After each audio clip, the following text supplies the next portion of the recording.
너무 좀 적응도 잘 하시는 것 같고, 뭐 두고 봐야 알겠지만은 2주 전에 그 울산에 강의했을 때는 학생들이 바짝 얼어가지고 긴장을 해가지고 얼굴이 보니까 저승사자 비슷한 이래 보이던데, 그래서 저희 학생들은 평온하게 참 좋네요, 그죠? 그리고 저희 학원에 올해 그 합격 분포도를 보시면 지금 최종 합격자가 한 현재까지 확인된 게 35명 정도. 1차만 되신 분들이 한 15분 정도. 그래서 이제 그 합격자를 보면 특징이 뭐냐면은, 첫째는 학원에 일찍 등록한 사람이 90% 이상 차지하고, 거기서. 그다음 두 번째는 끝까지 학원에 남아 있었던 사람. 예, 하다 보면 어른이 되다 보면 중간에 일이 생겨서 또 그만두거나 또 잠시 학원을 비워서 개인적으로 혼자서 공부하거나 막 이렇게 되거든요. 그런 분은 한 분도 합격을 못했습니다. 그래서 항상 제가 해마다 똑같은 소리인데, 끝까지 학원에 고등학생처럼 출석하는 사람은 거의 합격한다. 그 말을 꼭 전해드리고 싶고, 지금 어려워요. 매일 출석한다는 게 만만치 않습니다. 근데 불가피하게 내가 결석을 하게 되면은 동영상으로 반드시 봐야 됩니다. 특히 민법은 이게 굉장히 논리적이기 때문에 앞에를 알아야 뒤를 알게 됩니다. 그래서 만약에 앞으로 이제 진도 나가는 내년 수업에 갔을 때 한 줄을 빠져버리면 학습 효과가 50% 밑으로 확 떨어집니다. 그래서 하여튼 간에 결석은 하지 마시고, 힘들지만은 꾸준하게 출석을 하시고, 불가피하게 성인이 되기 때문에 일이 생길 수 있잖아요, 그죠? 그러면 실강으로 빠지면 동영상으로 즉시 보충을 빨리 하시고, 그렇게 해서 물고 이렇게 가야 됩니다. 그래서 다른 거는 제가 강조를 아직까지 안 하지만 출석은 꼭 해라, 이걸 강조를 많이 합니다. 저희는 여러분들은 처음 대부분 공부하시지만 저는 24년 5년을 강의했잖아요. 저 밑에 5만 7천 명이 들었다 그랬잖아요. 그럼 제가 훤하게 알잖아, 어떤 사람들이 합격하고. 우선 첫째 조건이 끝까지 시험 날까지 학원에 머물러 있는 사람이에요. 중간에 공부하다가 빠지잖아요. 혼자서 공부한 사람이 있거든요. 그거를 이제 학원가에서는 용어가 잠수 탔다 그러면 잠수를 타. 그럼 그 사람이 왜 탔냐? 하다가 보니까 이 점수가 잘 안 나와. 생각보다 초기에 점수가 안 나와. 특히 민법은 안 나온다고. 그럼 그걸 참지 못하고 빠져가지고 내가 혼자서 사설 독서실에서, 그것도 자리도 구석자리 앉습니다. 구석자리 앉아가지고 형광불 밑에서 막 쪼아댑니다. 얼마나 쪼아는지 뒤통수 김이 풀풀 납니다. 그래가지고 2달 정도 열심히 해가지고 학원 와가지고 자기가 앞서 나가야지 하면서 나갑니다. 나와가지고 2달 뒤에 돌아오면 지가 꼴찌입니다. 꼴찌. 학원생들은 저 앞에 나가 있어. 그래서 혼자 공부하는 거는 안 됩니다. 기본적으로 20년 이상 경력을 가진 선생이 효율적으로 가르쳐야 빨리 다가온단 말이에요, 그게. 그래서 여기 계신 분들은 처음부터 제가 앞으로 끊임없이 이야기를 할 겁니다. 제발하고 결석하지 마라, 바깥으로 새지 마라, 이런 식으로. 그래서 하여튼 간에 처음부터 좀 마음을 다잡고, 내가 1년 정도는 고등학생이다 이런 생각을 가지시고, 어떤 경우에도 학원은 나와야 되겠다, 이런 생각을 가지고 각오를 한번 다져보시기 바랍니다. 자, 민법에 대해서 한번 맛을 보도록 하겠습니다.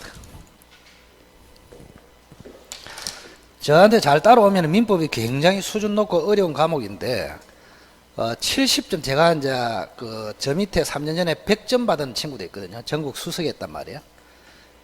양산에서 전국에 수석했다, 이거는 말이 안 되는 겁니다. 주로 수석은 서울이나 경기도에서 합니다. 주로 인원이 워낙 많기 때문에. 그런데 여러 수십 년 만에 양산에서 처음 수석이 났단 말이에요. 제 밑에 저한테 들어갔고 100점 받았어, 민법을. 대단하죠. 민법만. 그러면 그 친구가 민법만 잘하면 다른 과목 못하냐? 민법을 잘하면 다른 것도 다 한다 그랬죠. 다른 것도 개론만 70몇 점이고 2차에 법과목은 전부 90몇 점이에요. 대단하죠. 그래서 우리는 100점은 필요 없잖아요. 근데 그 사람은 특출한 사람이에요. 공부도 엄청나게 열심히 하고. 전혀 아니지. 전혀 아니지. 처음에 모의고사 처음 쳤을 때 4월 달에 쳤는데 20몇 점 받았어. 20몇 점 아직도 기억납니다. 저 앞에 와서 울었습니다.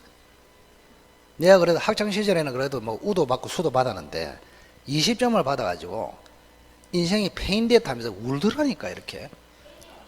아 당연하죠. 애가 3명인가 그렇고. 그래서 제가 달랬습니다. 아 걱정하지 마라. 걱정하지 마라. 민법은 점수가 늦게 나온다. 그 점수에 너무 연연해 하지 마시고 계속 따라 한 9월 달부터 치기 시작하더라고. 9월 달부터. 9월 달로 급속하게 치기 시작. 90 딱 9월 달 정도 되니까 거의 한 모의고사 칠 때마다 80 몇 점 나오더라고. 끝까지 정리를 잘하면은 90점은 받겠다. 나는 그렇게 예상했거든요. 근데 100점 받아버렸어. 자기도 기절해 붙어. 전국 수석이라고 자기도 기절. 그래서 우리 지금 홈페이지 그 학원 홈페이지에 얼굴 나와 있잖아요. 저하고 그 친구가 얼굴이 나와 있고 우리 광고 차원에서 대단한 것이죠. 그것 때문에 제가 도움을 엄청나게 받았습니다. 그것 때문에 저는 이제 개인 유튜브도 있거든요. 민법 강의가 유튜브가 있단 말이에요. 그러면 저는 이제 여기서 강의하고 있지만 제 강의를 듣는 사람은 여기 있는 사람은 50분의 1도 안 됩니다. 다른 데서 엄청나게 듣습니다. 제 강의를. 그래서 제가 책을 만들면 여기서 판매하는 보다 10배 이상 나갑니다. 이렇게. 그래서 하여튼 그 친구는 대단했고 우리는 그런 사람을 모방을 해서 따라가서는 안 됩니다. 아무나 그렇게 되는 게 아니에요. 그래서 그 사람처럼 공부를 하거나 하면은 제가 볼 때는 죽을 가능성이 매우 높습니다. 그래 하면 안 돼. 그냥 우리는 70점이 70점. 70점을 목표로 해야 된다고. 왜? 1차에서 민법 70점 받으면 무조건 합격이에요. 1차에서는. 개론을 50점만 받아도 되기 때문에. 그 대부분의 학생들은 여러분 물어보세요. 선배도 그렇고 다른 학원에. 개론보다는 민법이 훨씬 어렵다 그럽니다. 점수도 안 나오고. 근데 유일하게 우리 학원은 민법이 점수가 더 잘 나와요. 개론보다. 그만큼 어려운데도 불구하고. 제가 원장이기도 하지만 또 민법은 여러분들은 잘 몰라. 옛날에 제가 뭐 한창 강의할 때는 뭐 전국적으로 돌아다니면서 유명한 사람이었는데 지금은 강의를 오래 했고 이제 몇 년 안에 이제 그만두려고 생각하고 있고 그만둔다고 한 시기가 지금 5년 전부터 매년 그만두겠다. 올해 학생들만 합격시키고 그만두지 한 지가 벌써 5년이 넘었습니다. 5년. 이제는 제가 볼 때는 2, 3년 후에는 그만두지 않을까 예상을 그렇게 하고 있어요. 저도 하기 싫어요. 왜냐면은 40대에서는 피크였어. 체력도 좋고. 근데 이게 나이가 이제 50대 중반 이렇게 넘어가니까 체력이 너무 힘들어요. 체력이. 특강할 때 하루에 8시간씩 막 이래 한단 말이야. 제가 특강을 부산에서 할 때 제일 오래 했을 때는 오전 10시부터 밤 12시까지 한 적도 있습니다. 그때 한 명도 안 가. 그 당시에는. 지금은 특강을 하는데 6시, 7시만 되면은 학생들이 전부 째리기 시작합니다. 안 마치냐고. 옛날보다는 군기가 훨씬 빠졌습니다. 학생들이. 옛날에는 독했거든요. 학생들이. 그죠? 그런 시절도 있었는데 어쨌든 간에 저를 믿고 잘 따라오시면 양산이라고 여러분들이 무시해서는 안 돼. 제가 양산에 있잖아요. 그죠? 양산에 있단 말이에요. 그 지금도 마찬가지로 부산이나 울산이나 창원 정도는 제가 거의 정복을 다 하고 있죠. 그래서 하여튼 간에 그나마 민법이 또 다행히 제일 중요한 과목이라서 여러분들에게 크게 도움이 되지 않겠냐 이런 생각이 듭니다. 근데 민법 어렵습니다. 분명히 말씀드리지만 어려워요. 판검사 변호사고 공부했기 때문에 우리나라의 평균 IQ가 제일 높은 사람이 그 사람이에요. 판검사 변호사. 그 사람들이 공부해서 하겠기 때문에 민법이 쉽다 이건 아니에요. 그래서 제가 항상 물어보는 게 2주 전에 울산에 물어봤어. 자 오늘 이제 첫 강의를 들어봤어. 내가 물어봐. 민법이 어렵습니까? 어렵답니다. 그런데 흥미는 조금 땡깁니까? 땡긴다. 그러면 합격입니다. 자 어려운 거는 확실해요. 그런데 재미가 조금 있기 시작하면 그 사람 무조건 합격이야. 그게 훨씬 더 중요합니다. 자 어렵다 쉽다 이거보다는 흥미가 좀 있다 없다가 훨씬 중요하다고. 왜? 흥미가 없으면 1년 동안 견디지를 못합니다. 깝깝해서. 그리고 재미가 없으면 선생님들이 보기 싫어요. 만약 민법 강의 오늘 들었잖아. 재미가 없어. 흥미가 전혀 없어. 괴로워. 그럼 다음 주에 흰머리에 또 나타날까 싶어서 꿈자리가 시끄러워. 그런데 무슨 학원에 오고 싶겠냔 말이에요. 그죠? 그래서 흥미가 조금 땡긴다. 그게 굉장히 중요한 동기부여입니다. 그래서 오늘 들어보시고 자기를 진단을 해보시기 바랍니다. 그리고 들어보시고 혹시 여기서 아직까지 등록을 안 하시고 청강을 해보고 하겠다 그러면 그냥 빨리 해라. 오늘 내일 빨리 해라고. 외상으로도 빨리 해라고. 외상으로. 그래 놓고 빨리 이제 지금 자금 확보가 안 됐으니까 공부는 빨리 해야 되고 본장이 거죠. 부탁을 해가지고 내가 수학료는 일주일 뒤에 낼 테니까 등록을 지금 시켜달라. 그래서 공부를 해라고. 지금 공부를 빨리 해야 된다니까. 아까 얘기했죠. 우물쭈물 거리다가는 내 이럴 줄 알았다. 이리 된답니다. 이렇게. 그래서 하여튼 간에 여러분들이 공부를 열심히 해서 자격증 따가지고 부동산 재테크를 잘해서 부동산 재벌이 되는데 제가 일조를 하고 싶습니다. 자, 여기 보겠습니다. 자, 제가 맡고 있는 과목이 민법. 천천히 하겠습니다. 처음이기 때문에. 그동안에 조금 들으신 분들도 처음부터 새로운 마음으로 잘 들으시기 바랍니다. 여기서 사실 문제가 나옵니다. 이렇게 정확하게. 자, 민법에서 34문제, 민사특별법에서 6문제가 나옵니다. 이렇게 합해서 40문제. 그럼 민법은 파트가 크게 세 군데입니다. 총칙이 있고요. 물권법이라고 있습니다. 그 다음에 채권법이라고 있습니다. 채권은 계약을 통해서 생기므로 계약법이라고도 합니다. 이렇게. 자, 총칙에서 10문제가 출제가 되고 물권법에서 14문제, 여기서 10문제가 나옵니다. 이렇게 크게 봤을 때. 자, 민사특별법에서 6문제 나오는데 이거는 법이 5개가 있습니다. 5개. 처음부터 정확하게 들어야 됩니다. 처음부터. 자, 첫째는 주택임대차보호법. 말이 기니까 줄여서 앞으로 주임법이라 합니다. 두 번째는 상가임대차보호법. 줄여서 상임법이라 합니다. 자, 세 번째는 저당권이 아니고 가등기라는 것을 통해서 담보를 잡을 수가 있거든요. 그걸 가등기 담보법이라 합니다. 좀 어려운 법이에요. 줄여서 가담법이라 합니다. 자, 그 다음에 이제 명의신탁을 금지하는 법이 있어요. 그 명의신탁 다음에 설명합니다. 그래서 부동산 실권리자 명의등기에 관한 법률. 그래서 줄여서 실명법이라고 합니다. 자, 마지막으로 아파트와 관련된 법. 아파트를 집합건물이라 하거든요. 그래서 집합건물의 소유 및 관리에 관한 법률. 법이 기니까 줄여서 집합법이라 합니다. 이렇게. 자, 그래서 주택임대차보호법, 상가임대차보호법, 가등기 담보 등에 관한 법률, 그 다음에 부동산 실권리자 명의 등기에 관한 법률, 그 다음에 집합건물의 소유 및 관리에 관한 법률. 못 외우겠죠, 길어서. 그죠? 그래서 어차피 앞으로 모릅니다, 여러분들은. 그래서 줄여서 이야기합니다, 전부 다. 자, 주택임대차보호법을 줄여서 한번 읽어보세요. 주임법, 상임법, 가담법, 실명법, 집합법. 이렇게 간단하게 제가 줄인 것입니다. 자, 여기서 두 문제, 한 문제, 한 문제, 한 문제. 이렇게. 자, 요래 나와야 정상인데 요게 올해 두 문제 나와 버렸어. 집합법. 이렇게. 그래서 요 사람 두 문제 출제한 출제위원은 지금 휴대폰 끊어놓고 지금 절에 가 있습니다. 맞아 줄까 싶어서. 그죠? 그 대단한 게 이게 중요하지도 않거든요. 그래, 이거 민법과 관련도 별로 없어.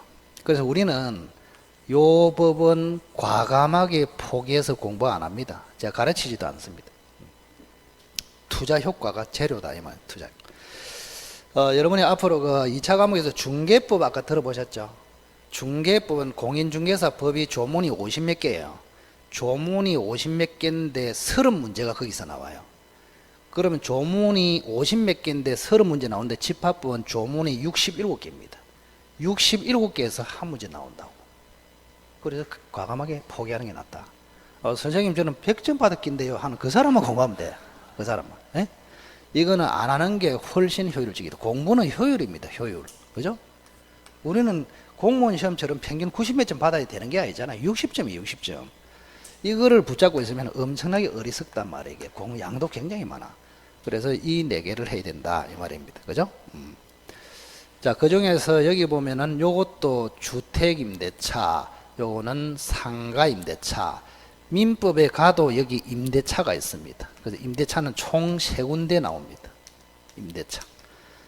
그래서 민법에 들어있는 임대차를 일반 임대차, 특별법은 주택임대차, 상가임대차.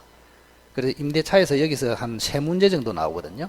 그러면 두 문제, 한 문제, 세 문제, 임대차만 해도 총 6문제 출제됩니다. 굉장히 중요한 파트입니다.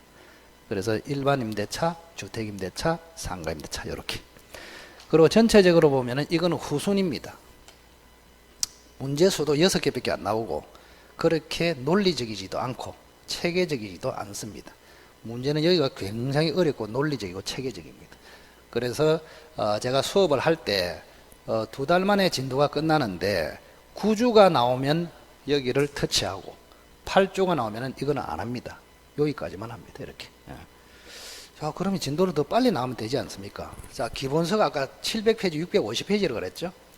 그러면 1월 달에 들어가면 기본서를 가지고 수업하는데, 자, 2달에 보면은 제가 강의할 수 있는 횟수가 8번 내지 9번 아닙니까? 매주 한 번씩이니까, 그죠? 그러면 8번 만에 나간다. 600페이지를. 그럼 계산을 해보세요. 한 번 할 때 몇 페이지 나갑니까? 내가 여기 아침에 딱 와서 10시에. 그럼 2시까지 몇 페이지 나간다고?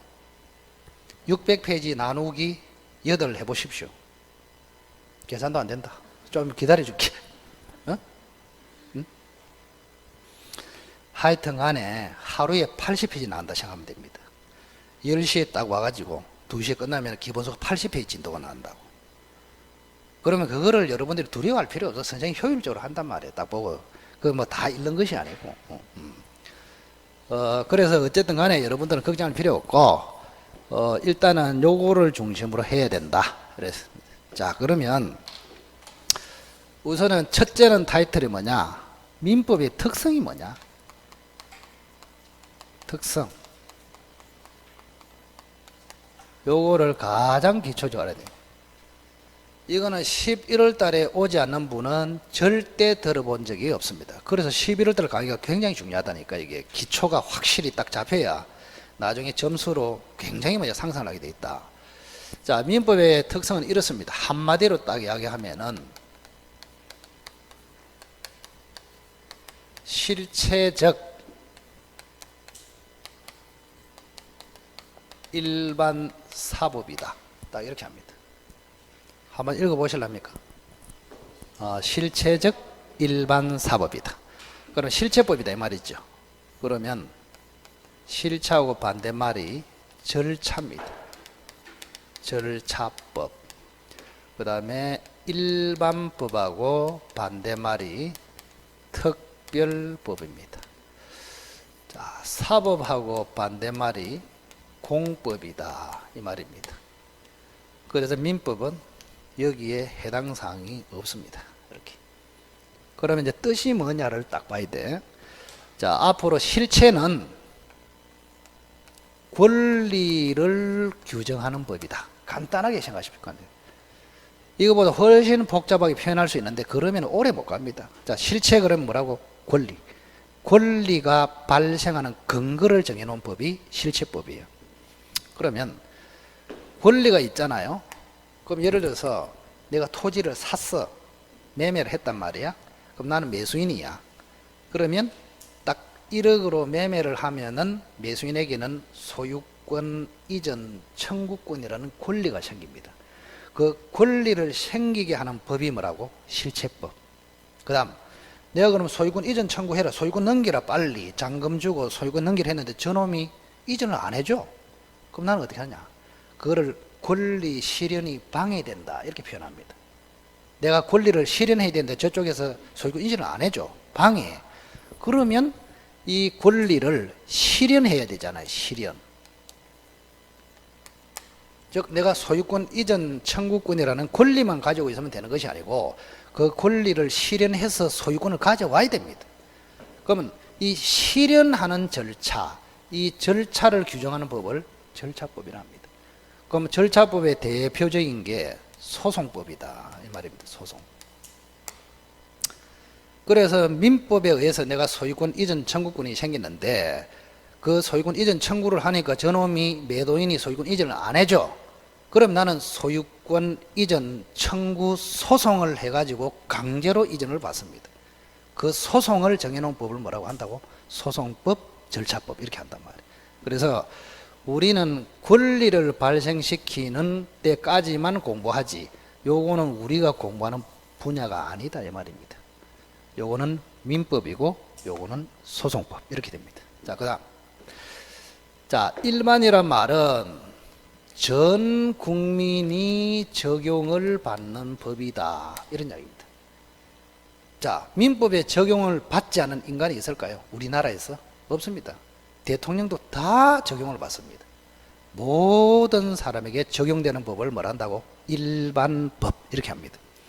그러면 특별법은 뭐냐?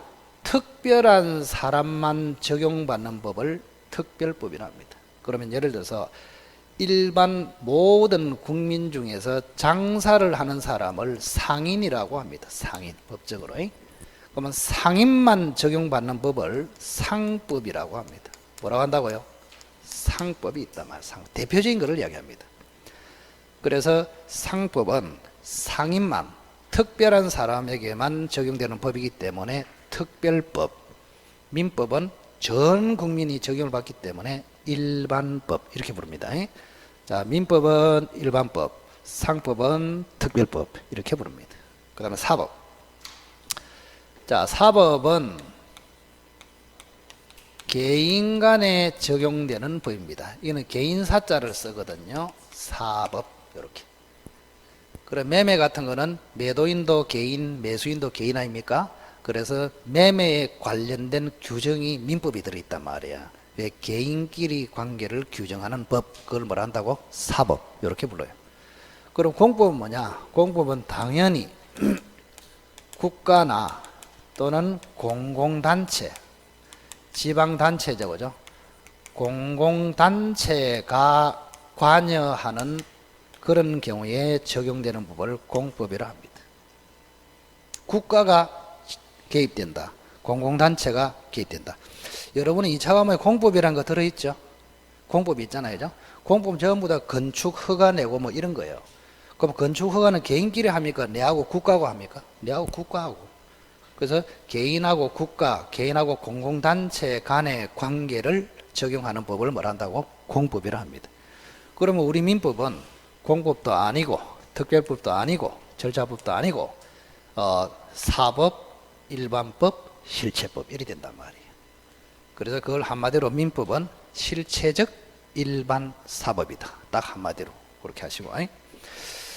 자, 그 다음에 민법의 체계를 한번 보겠습니다. 체계. 자, 체계는 요 그림을 통해서 한번 볼까요? 그림. 잘 보시기 바랍니다. 요거는 1월달부터는 이런 설명은 전혀 없습니다. 그래서 지금이 더 중요하다. 1월달부터는 그렇게 이야기했습니다. 분명히. 자, 이거 보겠습니다. 자, 갑이 10억짜리 토지를 가지고 있습니다. 요 토지를 을한테 팝니다. 1억으로. 1억으로. 자, 그러면 이 과정을 정확하게 봐야 돼요. 자, 갑이 먼저 1억으로 팔겠다고 제의합니다. 제의를 해요. 그러면 1억에 마음에 들으면 을이라는 사람이 1억에 사겠다고 수락을 합니다. 이렇게. 자, 앞으로 여러분들이 조심해야 될 것이 뭐냐? 민법은 제가 그림으로 다 설명하거든요. 왜냐하면 체계적이고 논리적이고 구조적이기 때문에 사람 간의 관계이기 때문에 그림이 머릿속에 연상이 안 되면 굉장히 어렵습니다. 그림을. 자, 그러면 요 화살 표시 하나, 이거를 앞으로 의사 표시를 합니다. 한번 해보세요. 의사 표시.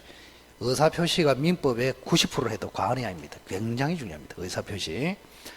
그러면 먼저 제의한 의사 표시를 우리는 청약의 의사 표시라 합니다. 이렇게.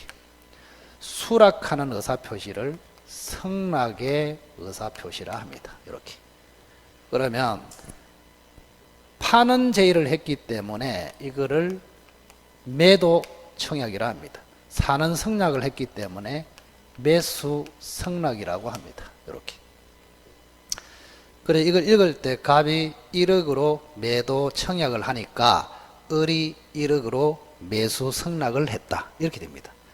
그럼 갑의 의사와 을의 의사가 지금 일치하고 있죠. 일치. 서로 1억으로 지금 팔고 사겠다는 뜻 아닙니까? 그죠? 그러면 여기 이제 일치가 딱 되면은 뭐라고 이야기하느냐? 갑과 을의 의사 표시가 일치가 딱 되면은 요거를 앞으로 우리는 합의라고 합니다. 읽어보세요. 합의했다 이렇게 합니다. 갑과 을은 1억으로 매도하고 매수하기로 합의했다. 아시겠죠? 합의했다. 그러면 합의를 딱 하는 것을 같은 말을 뭐라 하느냐? 계약을 했다. 표현을 이렇게 합니다. 그래서 앞으로 합의라는 말은 계약하고 같은 말입니다. 뭐와 같다고?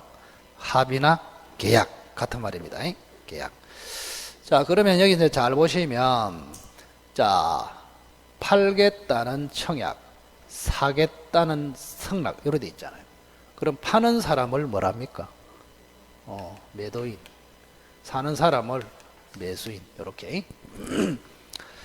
자, 어떤 사람은 여러분이 한 가지 이제 부탁드리는 건데, 저한테 강의 들을 때는 전부 다 매도인, 매수인 하다가, 저는 뭐, 음만 하면은 매도자, 매수자, 이렇게 불러버려요, 학생들이. 그러면 안 돼. 지독하게 안 바뀌어요. 매도자, 매수자, 이러면 안 돼. 매도인, 매수인. 왜? 인은 사람인자고, 자는 놈자자입니다. 그러면 중개업을 하는 사람이 고객을 존중을 해야지, 파는 놈, 사는 놈, 이래가 되겠습니까? 그래서 앞으로 바꾸라 말해요. 매도인, 매수인. 정확하게.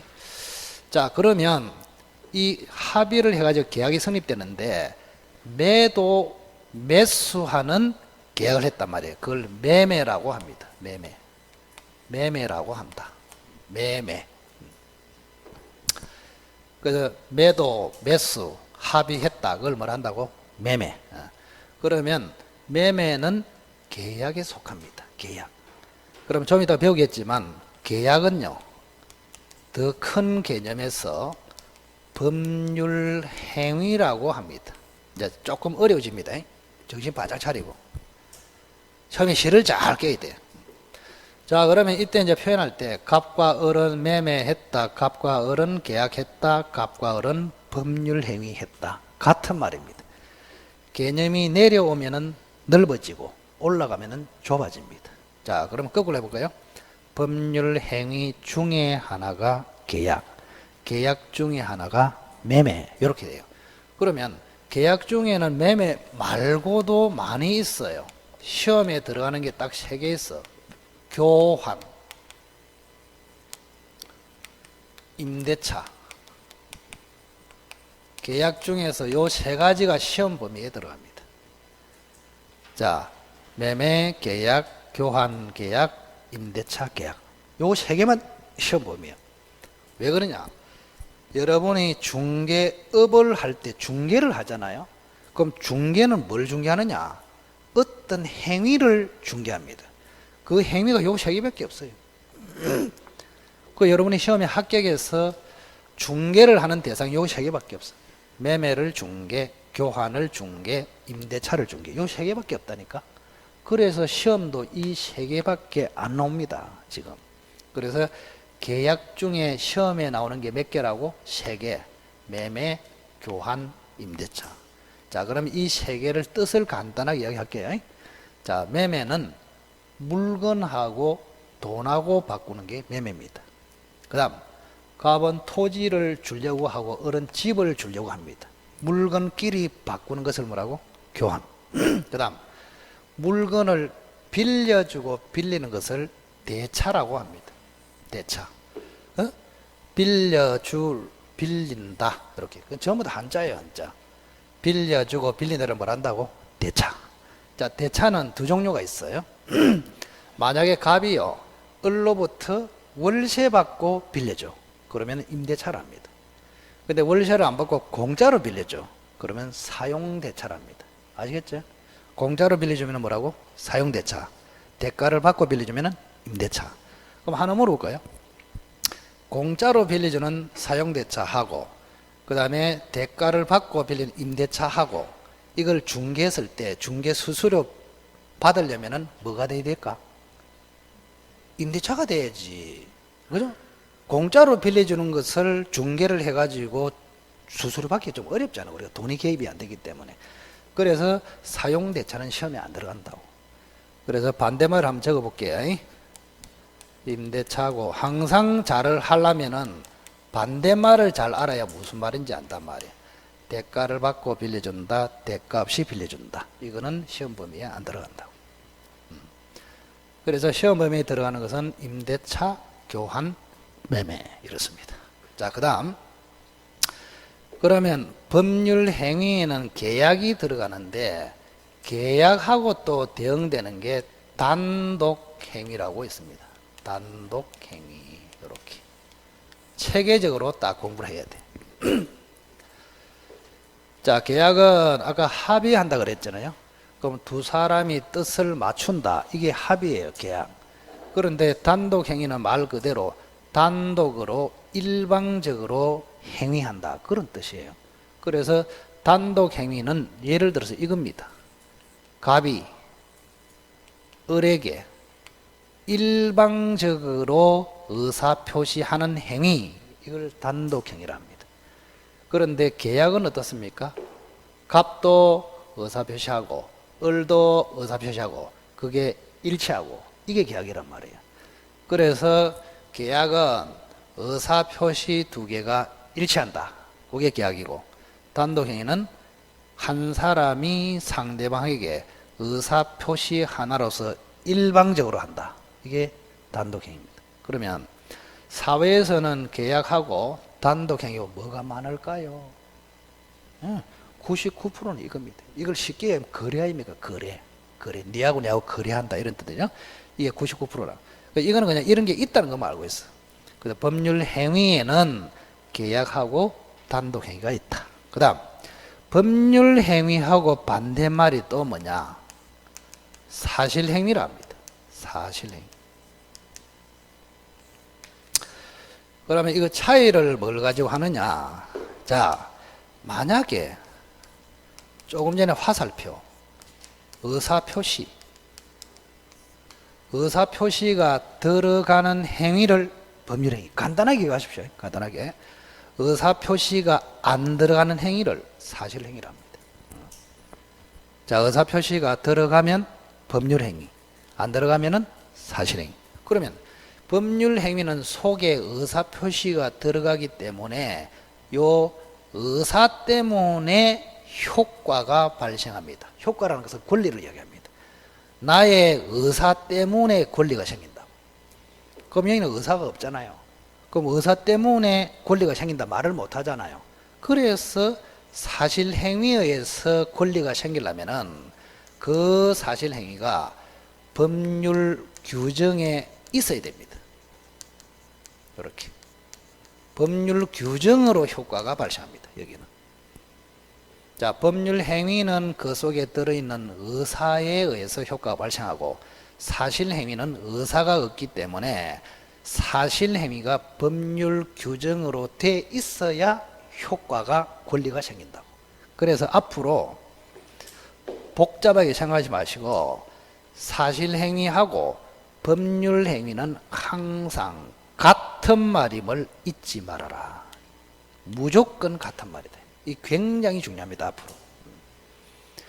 자, 법률행위 반대말이 뭐라고? 사실행위. 사실행위하고 같은 말이 뭐라고? 법률규정. 그래서 앞으로 계속 나눈 게 법률행위하고 사실행위 또는 법률규정 이렇게 부릅니다. 굉장히 중요합니다. 다음에 법률행위로 소유권을 취득할 때는 등기해야 되고 요걸로 소유권 취득할 때는 등기 안 해도 취득한다. 이게 매년 시험에 나온단 말이에요. 처음부터 실을 잘 깨야 된다고. 자, 그러면 자, 갑하고 을이 매매했다, 계약을 했다, 법률 행위를 했다. 이거는 일종의 원인입니다. 원인이 있어요. 그러면 원인이 있으면 항상 결과가 생깁니다. 인과응보 들어보셨죠? 결과. 그러면 이 원인을 우리는 주로 조금 유식한 말로 요건이라고 합니다. 결과를 뭐라 하느냐? 유식한 말로 효과라고 합니다. 이렇게.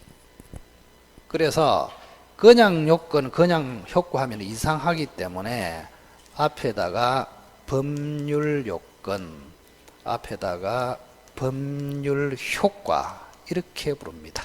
이렇게. 자, 그러면 이제 딱 느낌 와야 된다.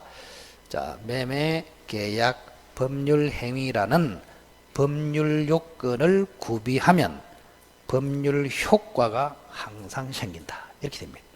그러면 법률 효과가 뭐냐? 간단하게 권리를 취득하거나 권리를 상실하거나 이거를 법률 효과라 합니다. 자, 그러면 이거는 사람 입장에서 봤죠. 취득, 상실. 권리 자체로 보면은 같은 말이 권리가 발생되었다.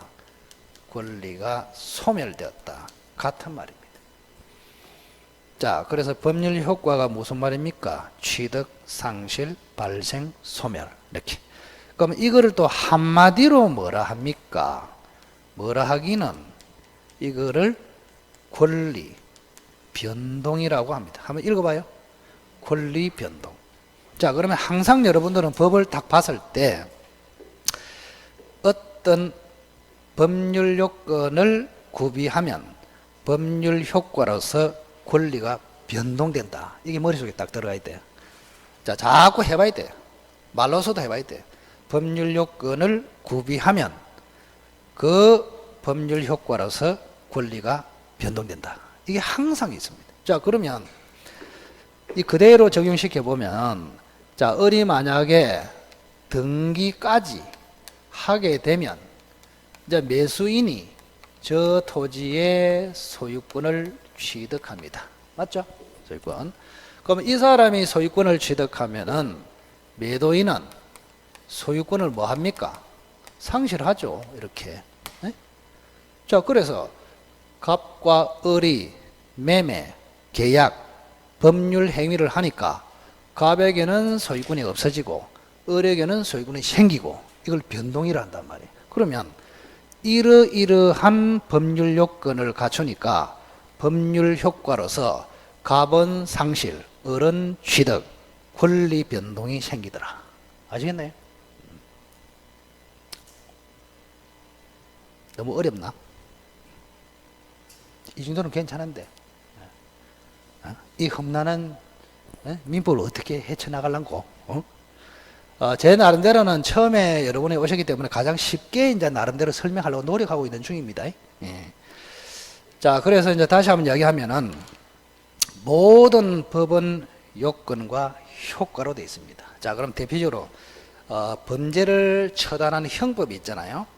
형법을 딱 보면은 250조를 보면은 이렇게 되어 있습니다. 사람을 살해한 자는 사형, 무기 5년 이상 징역에 처한다. 사람을 살해한 자, 법률 요건. 사형, 무기 5년 이상 징역에 처한다. 처벌, 그게 법률 효과단 말이에요. 민법뿐만 그런 게 아니라 모든 법이 요건과 효과로 되어 있습니다. 뭐 어찌하면은 뭐 어찌하겠다 이래 되어 있어요. 전부 다. 그걸 민법으로 돌아오면은 가장 큰 개념이 법률 요건을 갖추면 법률 효과로서 권리가 변동된다. 저 그림을 통해서 항상 이해가 돼야 된다. 자, 그러면 한 번 더 개념의 넓이를 한번 볼게요. 여기 잘 보세요. 가장 넓은 게 요 개념이야. 자, 법률 요건 중에 하나가 법률 행위, 사실 행위. 맞죠? 법률 요건에는 뭐가 들어있다고? 법률 행위, 사실 행위. 그 중에 대표가 법률 행위. 자, 법률 행위에는 다시 계약하고 단독 행위. 대표가 계약. 자, 계약 중에는 매매, 교환, 임대차가 시험에 되는데 그 대표가 매매. 이래 된단 말이에요. 느낌이 옵니까? 자, 다시 한번. 법률 요건 속에 포함되는 게 법률 행위. 법률 행위 속에 포함되는 게 계약. 계약 속에 포함되는 게 매매. 자, 거꾸로. 매매는 계약의 일종, 계약은 법률행위의 일종, 법률행위는 법률요건의 일종. 그리고 반대까지 이야기했잖아요. 그죠? 자, 계약은 대표적으로 매매, 교환, 임대차, 공통이 계약, 계약, 단독행위, 공통이 법률행위, 법률행위, 사실행위, 공통이 법률요건. 이렇게 간단 말이에요. 그 개념의 넓이를 잘 알아야 여러분들이 앞으로 발전을 잘하게 되어 있습니다. 자, 그러면 여기 잘 보시면, 자, 법률행위 요 자체를 다루는 민법의 큰 파트가 총칙입니다. 뭐라고요? 총칙. 여기서 10문제 나온다. 저기하고 그대로 대비를 해보겠단 말이에요. 10문제. 그 다음에 이 법률 행위의 결과로 소유권을 취득하거든요. 이 소유권을 대표적인 물권이라 합니다. 물권. 요거를 다루는 파트를 물권법이라 합니다. 여기서 14문제가 나옵니다. 이렇게. 그 다음 법률 행위 중에서 계약, 이게 대표라 그랬죠. 그러면 계약의 특성을 다뤄서 법률 행위 중에서 요거를 우리는 계약법이라고 합니다. 계약법. 저 맨 밑에 있네요. 채권법 계약법. 여기서 10문제가 나옵니다. 이렇게. 그래서 10문제, 14문제, 10문제. 이렇게 계약법. 그러면 계약법에 또 다시 들어가면은 계약에는 요 3개가 있네요. 이렇게. 그럼 요거를 다루는 것을 계약 총론이라 합니다. 계약 총론. 여기서 5문제. 그리고 공통되는 요 계약 자체를 다루는 파트를 계약 강론이라 미안합니다. 위에를 계약 강론이라 하고 밑에를 계약 총론이라고 합니다. 여기서 5문제. 그래서 합쳐서 계약법에서 10문제 나온다고 이렇게. 그 제가 이제 설명드리고자 하는 것은 민법이 워낙 체계적이라서 이 하나의 예를 들어서 민법 전체가 다 들어간단 말이에요. 이렇게 항상 연결이 돼 있단 말이에요. 연결. 자, 그래서 이 그림에서 법률행위 파트를 다룬다. 총칙. 법률행위 중에서 계약만을 다룬다. 계약. 계약의 특성을 다룬다. 총칙. 계약의 각각을 다룬다. 강론. 이렇게. 그 다음에 매매나 계약이나 법률 행위를 한 결과 물권을 취득합니다. 최종적으로. 이 물권 자체를 다루는 법을 물권법이라 한다. 이렇게.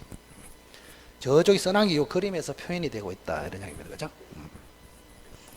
이제 오늘 하신 분들은 머리가 좋아가지고 이거 사진 찍는 사람도 없고 필기한 사람도 없네. 마음에 든다. 울산은 전신에 사진 찍고 전신에 막 쓰고 이러더라. 우리보다 수준이 낮는갑다. 자, 미리 말씀드리지만 1월 달부터는 이런 짓 안 합니다. 이런 짓 할 시간도 없고 이렇게 보시고. 그러면 이제 법률 행위를 한번 볼까요? 법률 행위. 이거 잠시만 보고 치겠습니다. 좀 총칙이 여기에 딱 들어가거든요. 법률 행위. 자, 법률 행위는 타이틀이 5개 나옵니다. 첫째는 의. 그 다음에 법률 행위 속에는 조금 전에 의사 표시가 반드시 들어간다 그랬잖아요. 그 다음에 세 번째는 법률 행위를 지가 하지 않고 다른 사람을 시킨다. 이거를 대리라고 합니다. 대리 들어보셨죠? 그죠? 대리. 네 번째, 법률 행위를 하는 것도 중요하지만 법률 행위를 끝내는 수단을 무효와 취소라고 합니다. 무효와 취소. 자, 5번째는 법률 행위를 그냥 할 수도 있지만 조건을 붙이고 기한을 붙여서 할 수도 있다. 타이틀에 5개 나와. 총칙에서. 여기서 10문제 나온다고. 자, 그러면 여러분이 읽을 때 이런 식으로 읽으면 안 됩니다. 그냥 의사표시 이래서 하면 안 되고, 어디 갔노? 법률 행위. 아, 괜히 기네. 법률 행위의 의. 법률 행위의 요소인 의사표시.